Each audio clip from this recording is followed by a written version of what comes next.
Hello and welcome to a brand new episode of Dinks with Kinks. Before we get into tonight's episode, I want to remind everyone that you can follow us on that social media at Dinks with Kinks. The links are down below in the description. You can just click them and you can reach out and talk to us there. We enjoy being talked to. Come talk to us. I am one of your hosts, John Dondero, and with me, as always, the very sultry Miss Rebecca. Hello. The man with the most soothing voice in the absolute planet, Mr. Shep. Good evening, I guess. Wow. Most soothing voice. Wow, really? You do. You have a very soothing voice. Are you saying I put people to sleep by talking to them? No, Wow. that's not what soothing is. That's- Oh my gosh. Wow. Just go right there. So, hey guys, it's good to be back. Hi. Yeah, we had a little break. We And now did. We're back. We did. I'm excited. Yeah, Did it was we almost all? like, you know. I mean, break from this, but there was still Well, we always had a a- lot of all of our kink talks. There's always kink talks. So was it Well, that's ever what we really a do. break? You're right. When you're good at kink talk, you talk kink. That's how you do it. And I think we did an amazing job of the last couple of weeks. So let's hope we can kind of travel back in time to, a better year, And better and kind of puns. get back where it's at. Listen, I'm not punning tonight. The good old days. The good old days. Tonight we are talking about the 1950s aesthetic kink. And this is a big one. And I don't know if you guys are familiar with like the movie quality version of like the 1950s. Like if you think back to the TV, and this is absolutely this kink actually falls in, like, we've talked in the past about kinks that like develop because of media. Mm-hmm. I think this is definitely a kink that is media driven. I mean, because I think a lot of this kink doesn't have to do with the actual 1950s, but how it was portrayed in media. Oh, absolutely. Like, it looks better. Like the good old, it looks better on screen than it actually was. Oh yeah. Well, I mean, just like when we talked about like the medieval torture devices episode, no one actually wants to be tortured like they did in the medieval times, because Not most no of the time that one. led to death. That most of the time that led to death. I mean, the 50s. Was this like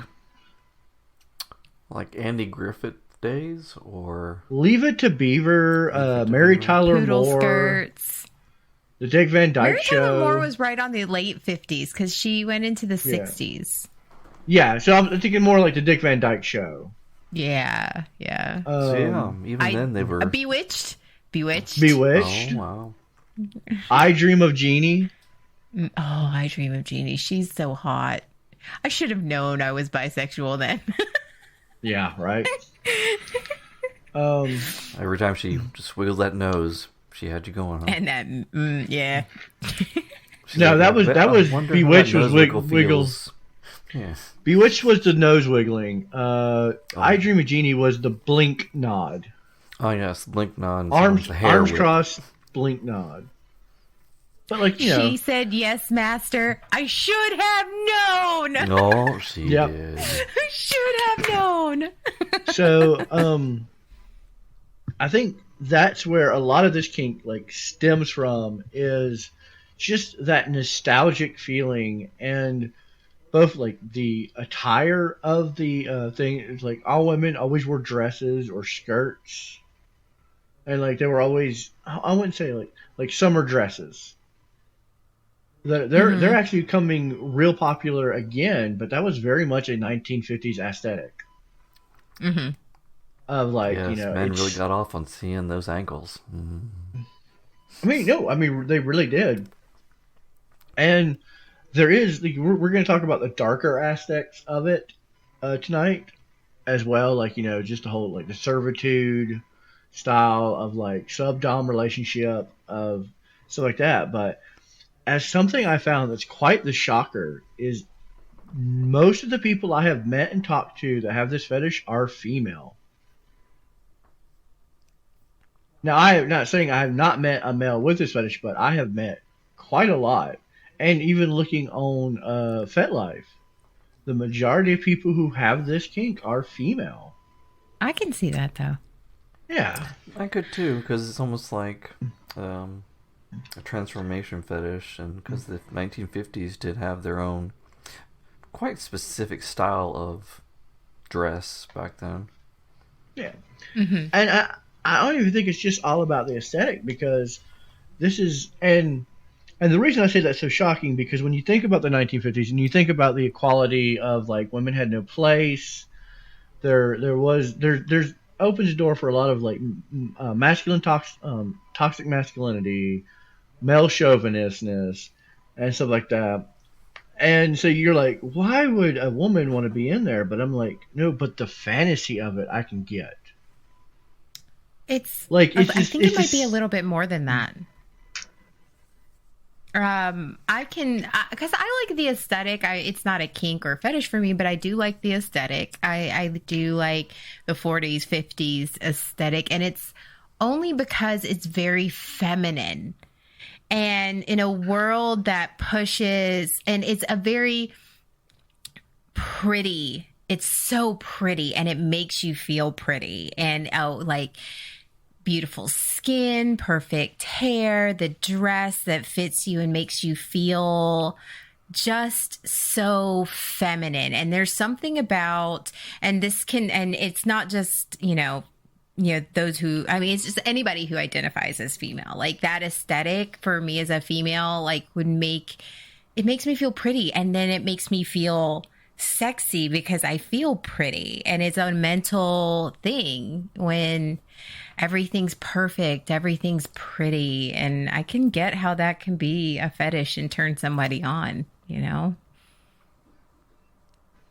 Oh, absolutely. And the more I looked into it, and I've talked to a couple people with this fetish, and when you think about that, like the man is in charge, he has a say, and the sub-dom relationship, that wasn't the case. Women were the boss, like in that like fantasy thing, because they ran the household. It was their job to make sure food was taken care of. Like they were in charge of taking care of everyone. It was like they were very big caregivers in that aspect. So there's this whole element that you don't think about as far as like what the aspect was. Is like, I'm in charge of making sure everyone's taken care of.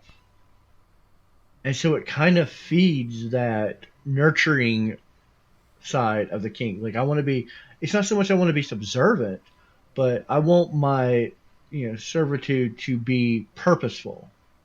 Mm-hmm. Yeah, it's because back then, with the way society was and everything else, their primary goals there were revolving around being the homemaker and such like that. And trust me, as someone who has been a homemaker, that's no small task. There's a lot of work that goes into maintaining a home solely by yourself. Yes, we learned many things from Mr. Mom. Oh, good movie. Mm-hmm.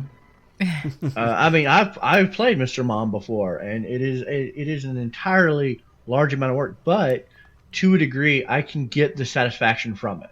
Like I was satisfied doing it when you have a good day and everything's taken care of. You're like, fuck yeah, I did. Oh no, I mean I've seen your other podcasts, so some of those nights when the makeup was really good, you could pull off the Mrs. Mom too. Yeah, I could.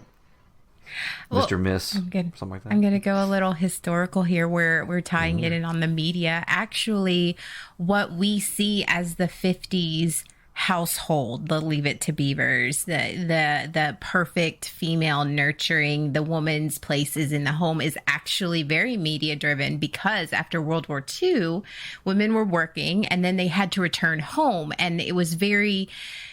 some women didn't want to go back home. They wanted to work. They had a sense of purpose. So in the media and advertising itself, they pushed having the satisfaction of having a clean house and a happy husband and looking pretty. And so that's media driven back then is affecting how we see it now. And so that's where this sort of fetish bred from is that the whole movement in that. So I can actually see that. History fact for you. Yeah. And And in some respects, though, it's almost like even though those were inevitably the bad times and overall bad experiences and such for women, a limiting period, the fact that the newer generations didn't go through it, they don't label or don't associate a lot of that reality, of that negative reality, with it. They just take what they want out of it. Just like when we did our medieval stuff, they were torture devices. There was nothing good about them. But in this day and age, they're fun torture devices. We made them good, and you know what? I'm here for it. Yeah. It's like it almost romanticizes that, and I think a lot of that, I'm all for that, because it does take away a lot of it robs it of its pain, if that makes sense. Like, and because that kind of baffled me when we first started talking about like the 1950s and all that, and I started looking into it, and even before then, that I honestly thought this is be a more male-driven fantasy. And it's not. It's like it's a fantasy of like being in control, because, like I said, we live in a world where we're ever changing, and women have more responsibility and equality, than ever before. We're still not 100% there, but we're getting there. We're trying. And like I said, I can understand the want of just like, I know I could do this, and I get great satisfaction, and it's just like reading, what is it, like any type of romance novel. A lot of times they take place in like the Earl of Duke and Duke of this and Cowboy that and Amish this, and I work in a library, so I see it all. And these are typically stories of like horrible times for women, but they are told in such a romantic filter. And I was like, okay, I see the appeal, because like you're taking all the negative connotations out and just keeping the good stuff. And I love that. I'm like, okay, yeah, 100% for that. Bring me my martini after work, and then watch me get really drunk because I can't handle my liquor, and then you have to feed me.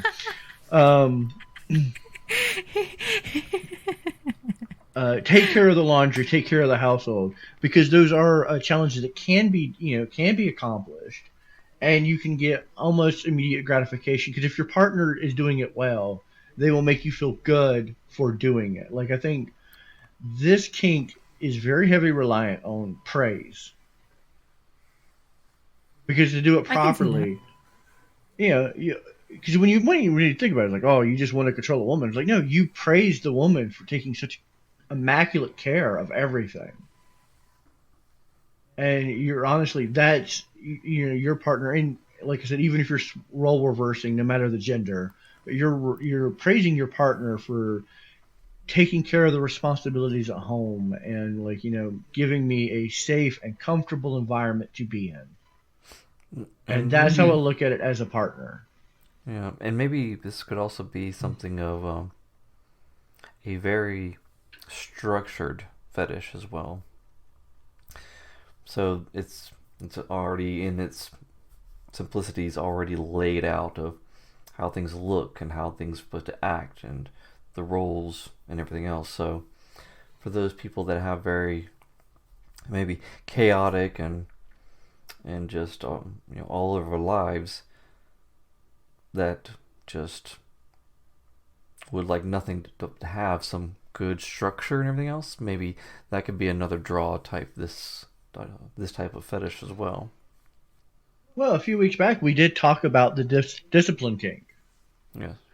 And I think this is definitely a fetish that falls heavy into discipline kink, because you have a structure, you have guidelines that you have to follow, like depending on what level you're doing it, like your appearance, the state of the household, how you treat your partner, and stuff like that. It's kind of laid out in like it's almost themed discipline. It's like we're gonna do the discipline kink, but we're gonna put a '50s theme in it. It's like a '50s diner, It's like only with it's kink. like a party. Yeah, I mean, honestly, it is. If you look back at like the nostalgia, people did '50s style diners. That's what it is. This is just kink style, '50s style kink. I also You're think not. it hits a. Oh, sorry. Oh no, you go ahead. I think it sort of hits on the happy times. You know how we were talking about, how puppy plays become a bit more because people are needing more of that happy in their life.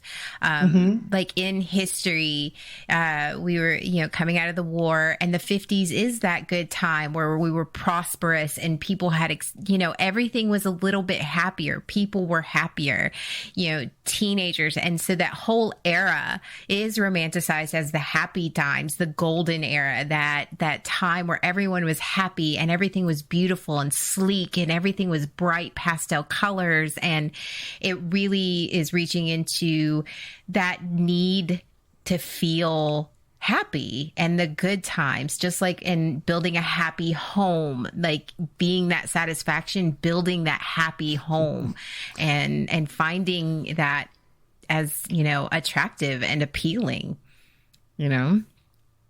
Absolutely.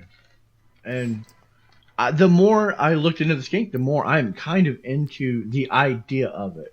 Because, like I said, I'm not, you look at everything through rose-colored glasses, and everything sounds beautiful. But then when you look at the harsh realities behind it, you're like, oh, I don't know. Or the reasons you want to go into it, because there are absolutely wrong ways of doing this kink. Is coming into it with the male chauvinist activity of like, women should have no, control. Women should have no responsibility. So like that.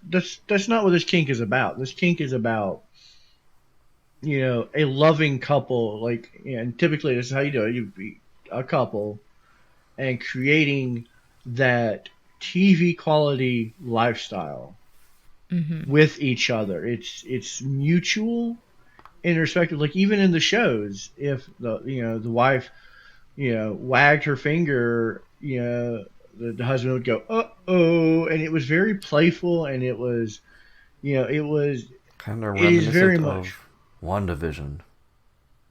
very WandaVision, where it was episode 1 of WandaVision, which if you haven't seen it, go watch it. It's great. It's on Disney Plus. But it was making fun of those 50 styles television shows, and yeah, there was almost this camaraderie of, I will take care of the outside stuff, you take care of the inside stuff, and we're going to meet in the middle, and we're going to be happy about it. And Make that's super how babies. and when you think about it like that, it sounds like a magical kink. It sounds like just very comfortable, safe environment for both parties, because you get to feel you're taking care of somebody. I get, as somebody who is like, would typically be the dom in that situation, I feel safe. It feels like almost a safe, inviting environment that the only thing I have to worry about is coming in and making sure that I give you the appropriate credit and praise for the work that you have done. As long as when she offers the after dinner drink, it's shaken, not stirred. Oh, wow. But I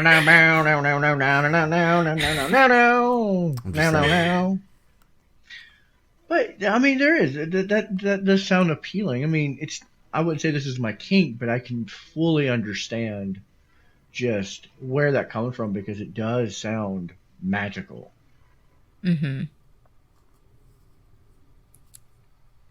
It's very appealing on the aspect of just that building that safe and happy environment, and The happy home.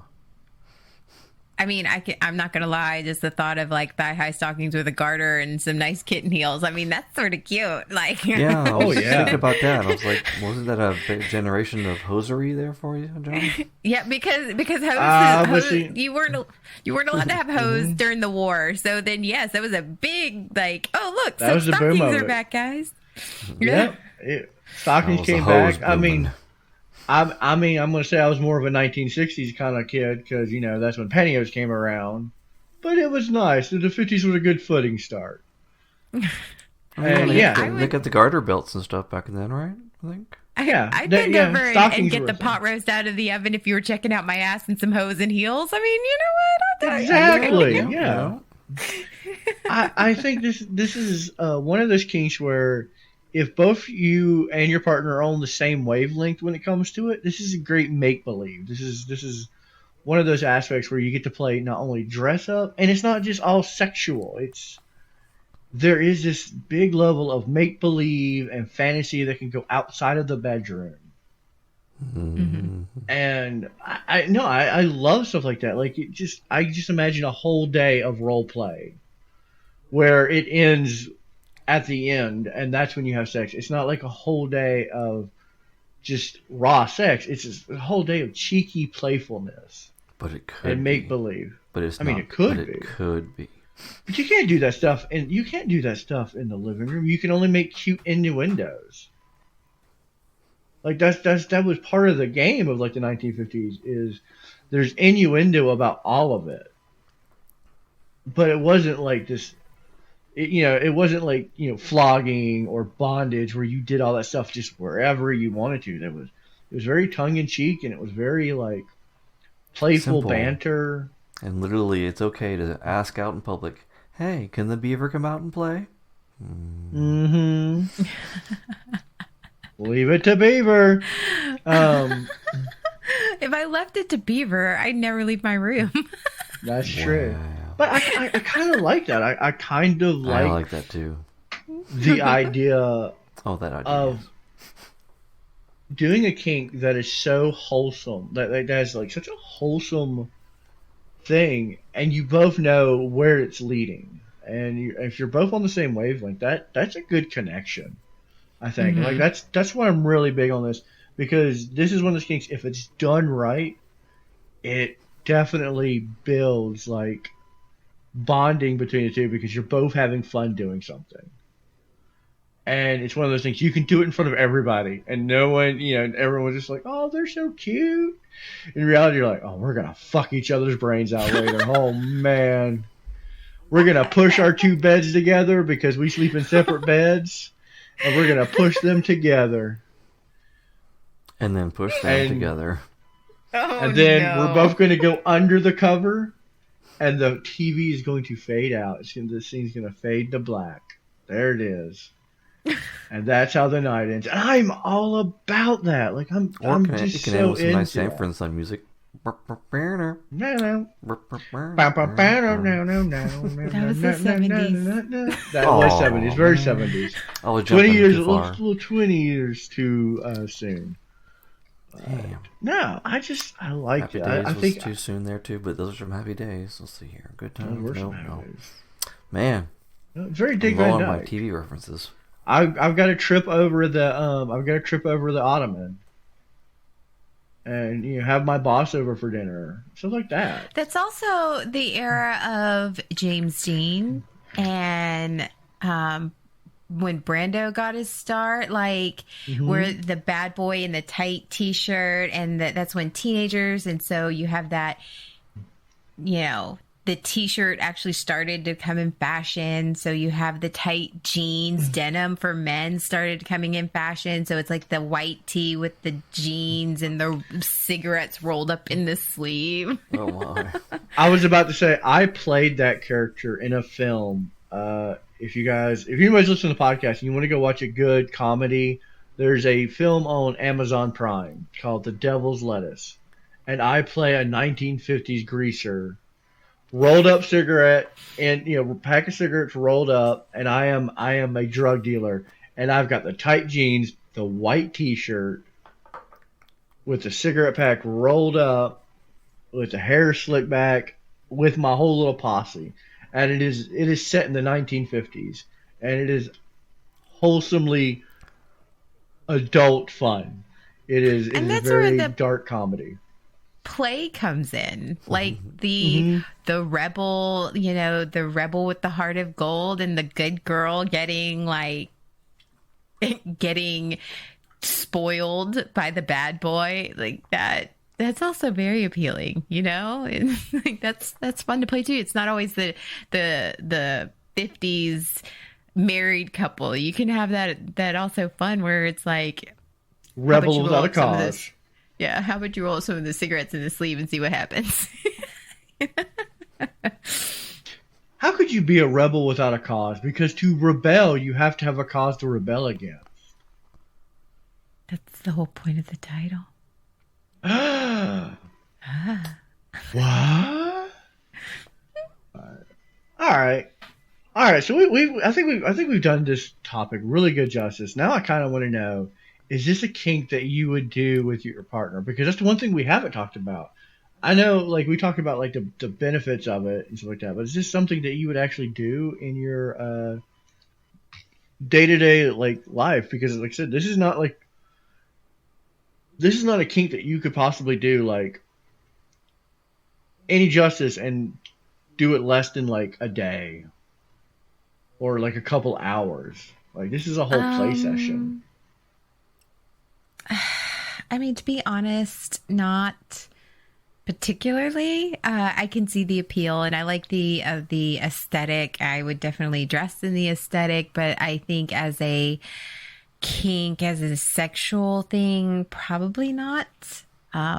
Just, I think it's more fun to play, but not ever end up being sexy time, you know? I think it's cute. But no, probably not. What about you, Mr. Shep? I mean, can I bring you a martini in my poodle skirt? No. Okay, No. all right. Well, worth a shot. I mean, we did. We did. You can bring me a martini in a poodle skirt. Why can't you bring it to me? I will. I'll bring it to you. Oh, okay. I mean, I realized. I was really pulled in by the whole Rebecca and that style of clothing in the kitchen with the apron on thing for a few moments there. But all in all, the like the roles and such back then, I just don't feel like they would be really me. All right, I'm gonna be the odd man out because, you know, like I said, I don't think I would ever try ask it if the partner wanted to and stuff like that. I would give it a shot. Yeah. The one that I would go after. I honestly say that I mean, and again, this requires, like, you know, it's not something I would ask for, but if my partner was into it, I would 100% lean into it. I'd have as much fun as we could with it, because, like I said, I feel like this would be just silly fun. That was like, and I've always been really big on like innuendo. I mean, come on, you guys listen to this podcast. I pun all day long. I am from the 1950s. And I kind of just dig that whole, I did the whole aesthetic. I do love wearing a tie. I'll come home in my 3-piece suit from work to you in a dress, serving a drink and all that, and just play that whole day out. And I would love that. I think I would have a lot of fun because I think it would be one of those things. It would just be silly fun because I do love praise, and I love to be able to dole out praise and stuff like that. And I think that would be a lot of fun. You know, is it just me, or is the more he keeps talking about it, the more like almost giddiness are being added to his I mind? know. He's He sounds really so happy. getting I'm into letting this. him talk about it because he sounds so happy. Right? I'm really giddy about it. It sounds I know. silly fun. I am Wow. all about it. That's why I wasn't talking I much. am 'cause I'm into That's why it. we look at were him. letting He's you sliding talk up. about it because we were like, oh, look, he's so happy. This might be actually one of my kinks. I Like, think not you're- so much a fetish, but like, yeah, this might be a kink. I think your lit up face, the rosy cheeks, and you're just hunched over with happiness. Yeah, I think you're I telling know. us. I love it. It's the trick is I've always wanted to be Dick Van Dyke. That's it. Oh, I see. You want to be Always dicked wanted to by be Dick Van Dyke. Van Dyke? What? Absolutely, I want to be dicked by Dyke. Okay. I'm 100% I'm dicked by for it. Van Dyke. I thought, but yes, that also works, I guess. I could be dicked by a Dyke in a van. I'm okay with it. As long as I it's don't know not, how. as Any, long I as don't. it's not I don't down by know. the I don't. river. I was about to say I don't know who's gonna give a damn a dildo, but it's cool. We were talking about like dikes, like the things that hold water back, right? Right. Yeah. Okay. Yeah. I mean, Cool you deal. said it, so I'm just going with it. Yeah. Yeah. You guys ready to spin that wheel? Always. Release the dam. Turn. I hope next week's subject makes me as giddy as this week's subject. I don't know. I hope so too. I It's got a little just seeing scary you there for a minute happy and there. light up like that. They was just like, oh, I'm just gonna let you keep talking. It's so cute.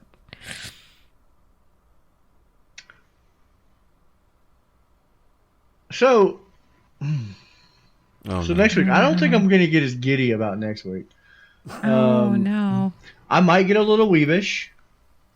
Oh no. I might be a little two-dimensional about it.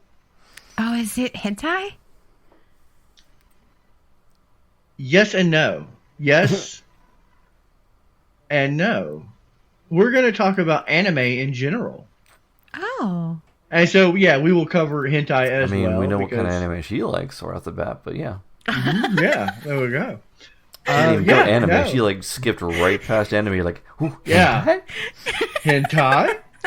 Yeah, because hentai Gender is, porn? in fact, hentai is a type of anime that is predominantly sexual.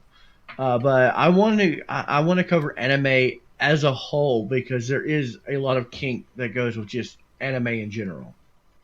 That is And not the hentai. aesthetics of it too. And Yeah. the aesthetic I of mean, it too, so- isn't it like a full society in Japan? Like, Oh yeah. I mean, even here, cafes and parks and everything. I mean, I'm not going to say that we are on that me and Miss Rebecca are on another podcast with the literal words "weeb" in the title, but we may be familiar with a little bit of anime here or there. Just a little. And Shep, I've had an office next to you for the past 6 months. I know you're a fan of anime too. I am. I mean, Yes. it's been on my screen once or twice. Yeah. Yep. So yeah, I think next week's going to be a lot of fun. I want to be on y'all's screen. Oh wait. You are. You are. I know that's.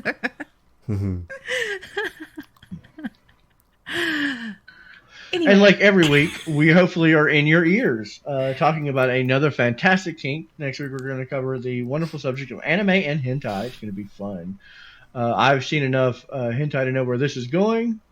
I am your host, John Undera, and with me, Down Tentacle Lane. the man who never knows what decade he's in, Mr. Shep. Accurate. Yeah, accurate. Until next time. And the woman who would never turn down a good tentacle, Miss Rebecca. It's the day of the tentacle. No, next week is the day of the Good tentacle. evening, everyone. Good night.